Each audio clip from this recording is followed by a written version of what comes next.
Hi, my name is Christian Samayoa, and today I'm going to be talking about a topic that makes a lot of people uncomfortable, and that is how to wholesale with a realtor.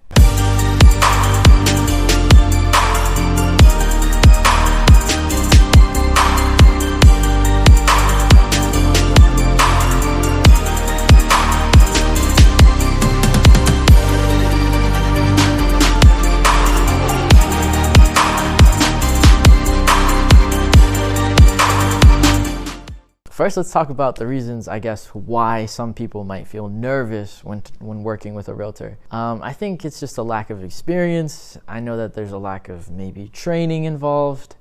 I don't know. It just seems like the stigma is that realtors ruin deals for investors.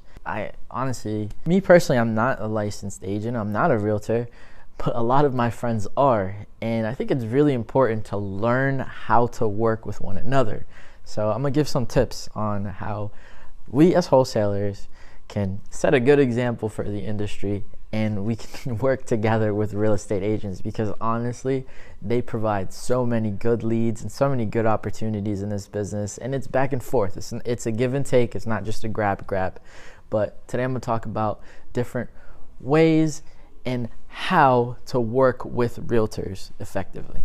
So I'm going to start off first by saying that when you're working a wholesale deal and someone brings in a realtor, okay, it's still the same process, okay? Nothing drastically changes just because they have a realtor.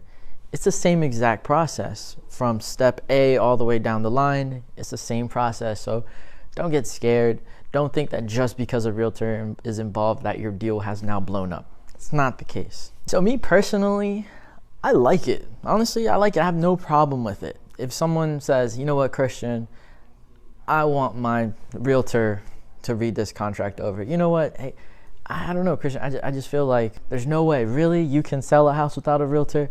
You know what? I can't grasp that, Christian. Let me grab my realtor, blah, blah, blah.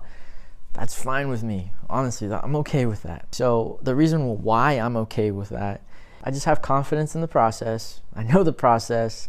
I've done it a bunch of times. It gives me an opportunity to set a good example for the community as wholesalers, because there are a few people out there who have kind of set a bad example for everyone. So I like it because I get to show realtors that we are professionals and that we can get this job done.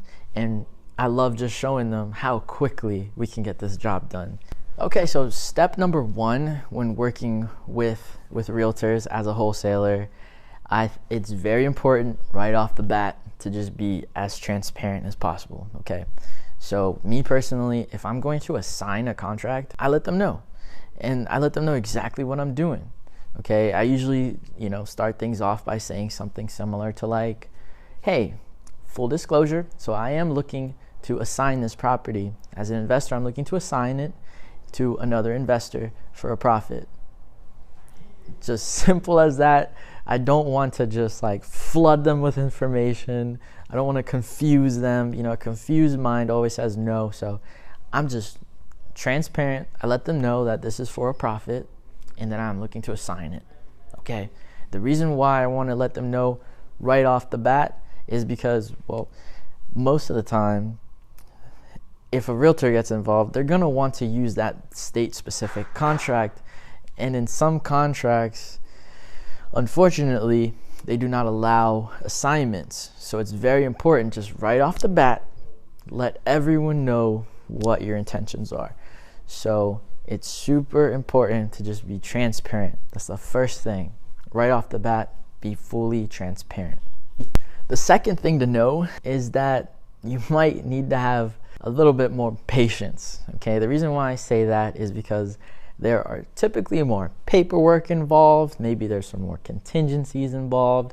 So it's really important to be patient. I've had this happen. Maybe their broker calls you up and is like, I'm confused. What is it exactly that you're trying to do? Assign? You'll be surprised how very few people in the industry actually know about wholesaling. So it is very important to be as transparent and as patient as possible. There just are some extra steps involved. They're there for a reason. Just understand that. Don't get annoyed or offended. Just go with it, okay? Just be patient. You're gonna get your contract signed soon. It's okay. There's just steps to it. There are steps and procedures that they have to go through that we don't necessarily go through.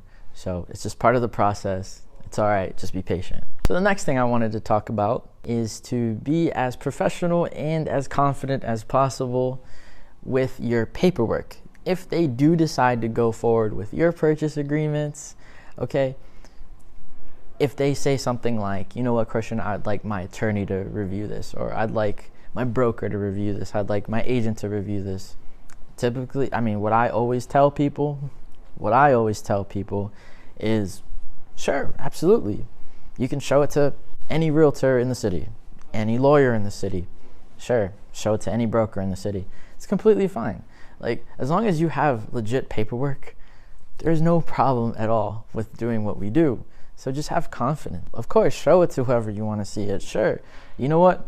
Let's call him up right now. Let's FaceTime him and he can see the contract. Let me take a picture. We'll send it to him. Hey, I try my best to get all parties involved, okay?